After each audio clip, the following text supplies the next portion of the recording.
नमस्कार good morning to everyone मो लिपु आज गुरुत्वपूर्ण खबर गुड़िक जन दिए न्यूज गुड़िक भल लगे निश्चय भाव में गोटे लाइक कर चैनल को सब्सक्राइब करदे।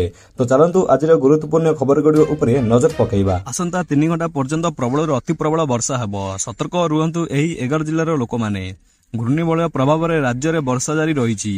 राज्यर अधिकांश स्थान में पाणीपाग और मेघुआ किछि स्थान में तुहाकु तुहा वर्षा हेउछि। एही स्थिति प्राय आसंता 3 तारिख पर्यंत जारी रहिबो।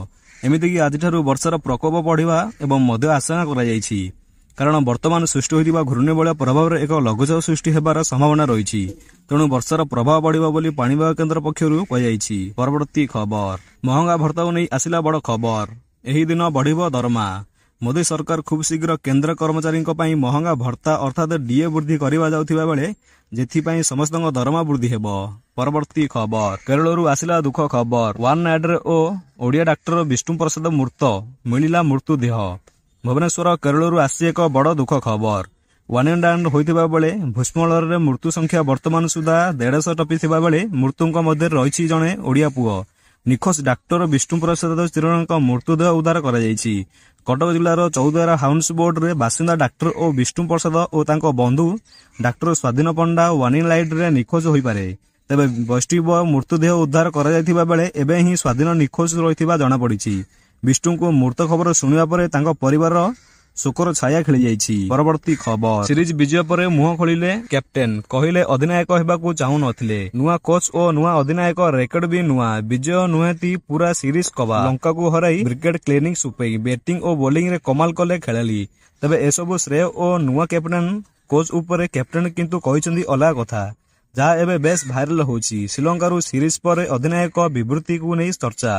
एबे प्रश्न कहिछि एमिति जे सूर्य बाबू तांको कहिबार माने कोन काहेकि हार्दिक बदल रे सूर्य हेले कैबिनेट सीरीज रे टीम दरमार प्रदर्शन तथापि चकित करिछि अधिनायक विवृत्ति। तबे सूर्यଙ୍କ क्षेत्र रे आश्चर्य हेबार किछि नाही कारण यह प्रथम थर नुहे पूर्वर भी एमिति करि सारिछि यादव। परवर्ती खबर एणिकी घरे पहुंचीबो रेशन आउ जिबाकू पड़िबनी ओडिशा सरकारଙ୍କ बड़ घोषणा। नुआ सरकारଙ୍କ बड़ घोषणा ओडिशा रे मोहन सरकार आरंभ हेबा दिन ठारू बड़ बड़ पदक्षेप नै जाइछि। ओडिशा रे प्रथम थर बीजेपी सरकार आसीबा परे मोड रे अछन्ती मुख्यमंत्री मोहन चरण माझी। परवर्ती खबर गैस उपभोक्तांक पई बड़ खबर। खाता को आसीबो 24 तारीख जानतु केबे आसीबो। गैस सिलिंडर ग्राहकक पई खुशी खबर। खाता को आसीबारे 24 टंका जानतु को उपाय रे आसीबो पैसा। परवर्ती खबर पीएफ अकाउंट धारीक पई आसिला बड़ खबर। प्रति मास पेंशन रे मिलिबो 7505 टंका। यदि आपणक घरोई क्षेत्र रे काम करूछन्ती तेबे वर्तमान एपरि की कर्मचारीक पई गुड न्यूज अछि। प्रति मासरे पेंशन पाइबे मोटा राशि। परवर्ती खबर अर्थमंत्री निर्मला सीतारामन चिठी लिखिले नीतीश गडकरी। विभिन्न महलरू बजेट 2024 को समालोचना करबा मध्यरे केंद्र मंत्री तथा वरिष्ठ बीजेपी नेता नीतीश गडकरी अर्थमंत्री निर्मला सीतारामन चिठी लिखिबा जीवन एवं चिकित्सा बीमा योजना पई प्रीमियम उपरे लागू होइथिबा जीएसटी प्रत्याहार करने को अनुरोध करछंती। Nagpur vigilance life insurance corporation रे कर्मचारी संघर एक स्मारक पत्र पर अर्थमंत्री को चिठी लिखिथिले बोली से गडकरी कहिसंती। परवर्ती खबर 5टी स्कूल दुर्नीति मामला रे हेबो कार्यानुष्ठान बड़ बयान देले गणशिक्षा मंत्री नित्यानंद गंड। केन्द्रापड़ारे 5टी स्कूल रे होइथिबा दुर्नीतिर कार्यानुष्ठान एभली मंतव्य दैछंती गणशिक्षा मंत्री नित्यानंद गंड। मंत्री कहिसंती जे जदि 5टी स्कूल ना रे कौनसी अनियमता को दुर्नीति होइथिबा ताहाले एही विरोध रे सरकारक तदंत करिवे एवं परवर्ती समय रे कार्यानुष्ठान नियाजिबो। परवर्ती खबर एही पॉलिसी रे नाम थिले मासुकु मिलिबो 15000 टंका जीवन सारा पई टेंशन फ्री। एलआईसी रो ए स्कीम रे खाता को आसीबो एवं पूरा 15000 टंका थरे निवेश रे जीवन सारा बसी की खाइबे। परवर्ती खबर समुद्र जुआर रे हेले गां भितरे पसुची पानी। झाऊ जंगल सहित ब्यू वाटर जुआर माडरे व्यापक क्षतिग्रस्त होईछि। फल रे समुद्र तटवर्ती अंचल रे लोक आतंकित। नजर पकांतु ए चित्र उपरे केमिति भयंकर भावे माड़ी आसुची समुद्र पानी। ये हेउची एरसमा ब्लॉक सियाल बेलाभूमिर दृश्य। दैनिक हजार हजार पर्यटक एठाकू आसुवा बेले एही बेलाभूमि समुद्र नारे नीला हेबाकू बसची।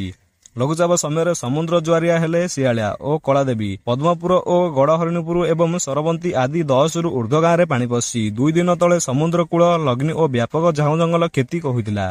भ्यू टावर मध्य संपूर्ण क्षतिग्रस्त होई सामुद्रिक गर्भ को चली जाइछि। परवर्ती खबर 2 डाक्टर को उद्धार पाई कथा देले राज्य सरकार। मंत्री कहिले कोन जानंतु। केरल रो वानेंडर होइतिबा भयंकर भूस्खलन एवं जण 2 ओडिया डाक्टर निखोज अछंती। ଦୁଇ ଡାକ୍ତରଙ୍କ ଉଦ୍ଧାର ପାଇଁ ରାଜ୍ୟ ସରକାର କଥା ହୋଇଛନ୍ତି। କେରଳ ସ୍ୱତନ୍ତ୍ର ରିଲିଫ କମିଶନ ଓ ଓଡ଼ିଆ ଅଧିକାରୀଙ୍କ ସହ ଏସ୍ଆରସି କଥା ହୋଇଥିବା ମନ୍ତ୍ରୀ ସୁରେଶ ପୂଜାରୀ ସୂଚନା ଦେଇଛନ୍ତି। ଏହା ସହ ସେ କହିଛନ୍ତି ନିଖୋଜ ଦୁଇ ଡାକ୍ତରଙ୍କ ପରିବାର ସହ ମଧ୍ୟ ଯୋଗାଯୋଗ ଅଛୁ। ପରବର୍ତ୍ତୀ ଖବର, ମୁଁ ଆଉ ବଞ୍ଚିବାକୁ ଚାହୁଁନି, ରାଜ୍ୟସଭାରେ ବଡ଼ କଥା କହିଦେଲେ ଖଡ଼ଗେ। ସଂସଦରେ ମୌସୁମୀ ଅଧିବେଶନ ଜାରି ରହିଛି। ରାଜ୍ୟସଭାରେ ଆଜି କଂଗ୍ରେସ ଅଧ୍ୟକ୍ଷ ମଲ୍ଲିକାର୍ଜୁନ ଖଡ଼ଗେଙ୍କୁ ଅଲଗା ରୂପେ ଦେଖିବାକୁ ମିଳିଛି।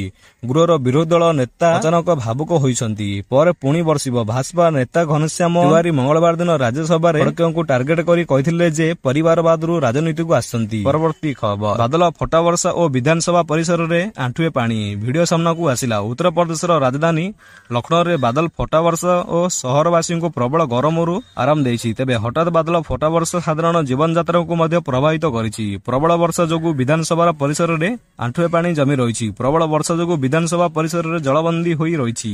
ପରବର୍ତ୍ତୀ ଖବର, ଜାଣନ୍ତୁ ଇରାନରେ କିପରି ହେଲା ହମ୍ସା। ମୁଖ୍ୟ ଇସଲାମର ହାନିଆଙ୍କ ହତ୍ୟା।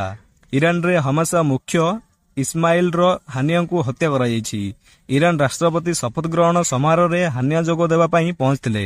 ହେଲେ ସମାରୋହରେ କିଛି ଘଣ୍ଟା ପରେ ଏୟାର ଷ୍ଟ୍ରାଇକ୍ରେ ହାନିଆଙ୍କ ମୃତ୍ୟୁ ହୋଇଥିଲା। ଏହି ଆକ୍ରମଣ ପାଇଁ ହାମାସ ଇସ୍ରାଏଲକୁ ଦାୟୀ କରିଛି ଏବଂ ପ୍ରତିଶୋଧ ନେବାକୁ ଧମକ ଦେଇଛି। ପରବର୍ତ୍ତୀ ଖବର, ଅନୁରାଗଙ୍କ ଜାତି ଟିପ୍ପଣୀକୁ ନେଇ ହଇଚଇ। କଣ ରାହୁଲଙ୍କ ଜାତି? କଂଗ୍ରେସ କହିଦେଲେ ଖୋଲାସ। ଅନୁରାଗଙ୍କ ଜାତି ଟିପ୍ପଣୀକୁ ନେଇ ଜାତୀୟ ରାଜନୀତି ଉଠୁଛି ପଡୁଛି। ମଙ୍ଗଳବାର ଦିନ ଲୋକସଭାର ଭାଷଣ ଦେବା ବେଳେ ଭାଜପା ଏମ୍ପି ଅନୁରାଗ ଠାକୁରଙ୍କ କଂଗ୍ରେସ ନେତା ତଥା ବିରୋଧୀ ଦଳର ନେତା ରାହୁଲ ଗାନ୍ଧୀଙ୍କ ଜାତି କଣ ବୋଲି ପଚାରିଥିଲେ। ସେ କହିଥିଲେ ଯାହାକୁ ଜାତି ବିଷୟରେ ଜଣା ନାହିଁ ସେ ଜାତି ଗଣନା ପ୍ରସଙ୍ଗ କଥା ନୁହେଁ। ପରବର୍ତ୍ତୀ ଖବର, ଏହା ହେଉଛି ଦୁନିଆର ସବୁଠୁ ଛୋଟ ଦେଶ। ଜନସଂଖ୍ୟା ଭାରତର ଏକ ଛୋଟ ଗାଁ ଏବଂ କମ୍ ଦେବାକୁ ପଡେ ନାହିଁ ଟ୍ୟାକ୍ସ। ଭାଟିକାନ ସିଟି ଓ ରୋମ ମଧ୍ୟରେ ଅବସ୍ଥିତ ଏକ ସ୍ୱତନ୍ତ୍ର ଦେଶ। ଦୁନିଆର ସବୁଠାରୁ ଛୋଟ ଦେଶ ହେବାର ଭିନ୍ନତା ଅଛି। ଏହା ଏକ ଦେଶର ଯେଉଁଠାରେ ଧର୍ମ ଏବଂ ଇତିହାସ ଏବଂ ରାଜନୈତିକ ଏକ ଅନ୍ୟାନ୍ୟ ମିଳନ ଦେଖିବାକୁ ମିଳେ। ଏହି ଛୋଟ ଦେଶରେ ବିଷୟ ଅନେକ ଓ ରୋଚକ ତଥ୍ୟ ଅଛି ଯାହାକୁ ଆପଣ ଏଠାରେ ଜାଣିପାରିବେ। ପରବର୍ତ୍ତୀ ଖବର, ଓଜନ ହ୍ରାସ ଟିକାକୁ ଭାରତର ମଞ୍ଜୁରୀ। ଡିସେମ୍ବରରୁ ଉପଲବ୍ଧ ହେବ ମାଉଣ୍ଟଜାରୋ। ନୂଆଦିଲ୍ଲୀର ମେଦବହୁଳତା ରୋଗୀଙ୍କୁ ପାଇଁ ଖୁସି ଖବର ଆସିଛି। ଓଜନ ହ୍ରାସ ନିମନ୍ତେ ଆମେରିକାର କମ୍ପାନୀ ଏଲି ଲିଲ୍ ଦ୍ୱାରା ପ୍ରସ୍ତୁତ ଟିକା ଓ ମାଉସେନରୁ ଭାରତ ସରକାର ମଞ୍ଜୁରୀ ଦେଇଛନ୍ତି। ଏଥିରେ ଥିବା ଉପାଦାନଗୁଡ଼ିକ ଟିଜେପେଟାଇଡ୍ କୁହାଯାଏ। ଭାରତର କୌଣସି ଔଷଧ ତଥା ଟିକାର ବିକ୍ରି ଲାଗି ଦୁଇଟି ସଂସ୍ଥାର ଅନୁମୋଦନ ଆବଶ୍ୟକ ପଡ଼ିଥାଏ। ପରବର୍ତ୍ତୀ ଖବର, ନବୀନଙ୍କୁ ମୋହନଙ୍କ କଡ଼ା ଜବାବ। ମୁଖ୍ୟମନ୍ତ୍ରୀ ମୋହନ ଚରଣ ମାଝୀ ବିଧାନସଭାରେ ବଜେଟ୍ ଆଲୋଚନାରେ ଉତ୍ତର ରଖିଥିବା ବେଳେ ବିରୋଧୀ ଦଳ ନେତା ନବୀନ ପଟ୍ଟନାୟକଙ୍କୁ କଡ଼ା ସମାଲୋଚନା କରିବାକୁ ପଛାଇ ନଥିଲେ। ମୁଖ୍ୟମନ୍ତ୍ରୀ କହିଥିଲେ ଯେ ଗତ ନିର୍ବାଚନ ନିର୍ଣ୍ଣାୟକ ମତଦାନ କରି ରାଜ୍ୟସଭାରେ ଆମକୁ ସରକାର ଗଠନ କରିବା ସୁଯୋଗ ଦେଇ ଥିବାରୁ ଅଶେଷ ଧନ୍ୟବାଦ। ପରବର୍ତ୍ତୀ ଖବର, କେରଳ ଟ୍ରାଚୋସ୍। ସପ୍ତାହ ଆଗରୁ ଜାଣି ଚୁପ୍ ବସିଥିଲେ ରାଜ୍ୟ ସରକାର। ସାମାଜିକ ଡିଜିଟାଲ ଟ୍ୟାକ୍ସ। କେରଳରେ ୱାନିନାଇଡ୍ ଜିଲ୍ଲାରେ ଭୂସ୍ଖଳନ ଯୋଗୁଁ 150ରୁ ଅଧିକ ଲୋକଙ୍କ ମୃତ୍ୟୁ ଘଟିଛି। 200 ଲୋକ ଆହତ ହୋଇଛନ୍ତି। ତେବେ ଏହି ଦୁଃଖଦ ଘଟଣା ପାଇଁ କିଏ ଦାୟୀ? ସପ୍ତାହ ଆଗରୁ ରାଜ୍ୟ ସରକାରଙ୍କୁ ଭୂସ୍ଖଳନ ସମ୍ପର୍କରେ ସତର୍କତା କରାଯାଇଥିଲେ, ହେଲେ କାହିଁକି ଆଗୁଆ ପଦକ୍ଷେପ ନିଆଯାଇ ନଥିଲା ତାହାକୁ ନେଇ ଏବେ ପ୍ରଶ୍ନ ଉଠିଛି। ପରବର୍ତ୍ତୀ ଖବର, ରେସନ କାର୍ଡ କାହାର ଅଛି କାହାର କଟିବ, ମନ୍ତ୍ରୀ ଦେଲେ ବଡ଼ ସୂଚନା। ରାଜ୍ୟର 16,37,332ଟି ଭୂତ ରାସନ କାର୍ଡଙ୍କ କାର୍ଯ୍ୟଧାରୀ ଚିହ୍ନଟ ହୋଇଛି। ବିଧାୟକ ଦୁର୍ଗାପ୍ରସାଦ ନାୟକଙ୍କ ପ୍ରଶ୍ନ ମନ୍ତ୍ରୀ କୃଷ୍ଣଚନ୍ଦ୍ର ପାତ୍ର ଉତ୍ତର ଦେଇ ଏହି ସୂଚନା ଦେଇଛନ୍ତି। 6,19,836 ରେସନ କାର୍ଡ ପାଇଁ ଆବେଦନ କରିଛନ୍ତି। କୌଣସି କାରଣରୁ ରେସନ କାର୍ଡ କଟିଥିଲେ ପୁଣି ଆବେଦନ କରିପାରିବେ। ପରବର୍ତ୍ତୀ ଖବର, ଲକ୍ଷ୍ମୀଙ୍କ ବାର ପୂର୍ବରୁ ପୁଣି ଶସ୍ତା ହେଲା ସୁନା ଓ ରୂପା। କ୍ଲିକ୍ କରି ଜାଣନ୍ତୁ ରେଟ୍ କଣ ରହିଛି। ଦେଶ ଓ ରାଜ୍ୟର ଜାରି ହୋଇଛି ସୁନା ଓ ରୂପାର ନୂଆ ଦର। ସୁନା କିଣିବାକୁ ଯାଉଥିଲେ ନଜର ପକାନ୍ତୁ ଆଜି ଭିଡିଓ ସମେତ ଦେଶର ପ୍ରମୁଖ ସହରମାନଙ୍କରେ କେତେ ରହିଛି ସୁନା ଦର। ଭାରତୀୟ ବଜାରରେ ପ୍ରତିଦିନ ସୁନା ଓ ରୂପାର ଦର ନିର୍ଦ୍ଧାରଣ ହୋଇଥାଏ। କେବେ ଦର କମିଯାଏ ଓ କେବେ ବୃଦ୍ଧି ଘଟିଥାଏ। ପରବର୍ତ୍ତୀ ଖବର, କାମ କରିଗଲା ଆଇଡିଆ। 22 ବର୍ଷରେ ଛିଡା କଲେ 10 କୋଟିର କମ୍ପାନୀ। କିଛି ନୂଆ କରିବାର ପ୍ରଶୟ ରାତାରାତି ବନାଇଦେଲେ କୋଟିପତି। ଅଳ୍ପ ବୟସରେ ଆଶ୍ଚର୍ଯ୍ୟଜନକ ସଫଳତା ହାସଲ କରିଥିବା ତାମିଲନାଡୁର ଯୁବକ ସୂର୍ଯ୍ୟ ବସଣୀଙ୍କ କାହାଣୀ ଜାଣିଲେ ଆପଣଙ୍କ ତାଜୁବ ହୋଇଯିବ। ମାତ୍ର 22 ବର୍ଷରେ ସୂର୍ଯ୍ୟ ନେକେଡ୍ ନେଚର ନାମକ ଏକ କମ୍ପାନୀର ପ୍ରଚେଷ୍ଟା ଡିଜିଟାଲ ମାର୍କେଟିଂ ଦୁନିଆରେ ଏବେ ଏହାର ଏକ ବ୍ରାଣ୍ଡ। ପରବର୍ତ୍ତୀ ଖବର, କନିଷ୍ଠ ଶିକ୍ଷକ ନିଯୁକ୍ତିରେ ସ୍ୱତନ୍ତ୍ର 2 ବର୍ଷିଆ ବିଡ୍କୁ ବାଦ୍ ଦେବା ପ୍ରସଙ୍ଗ।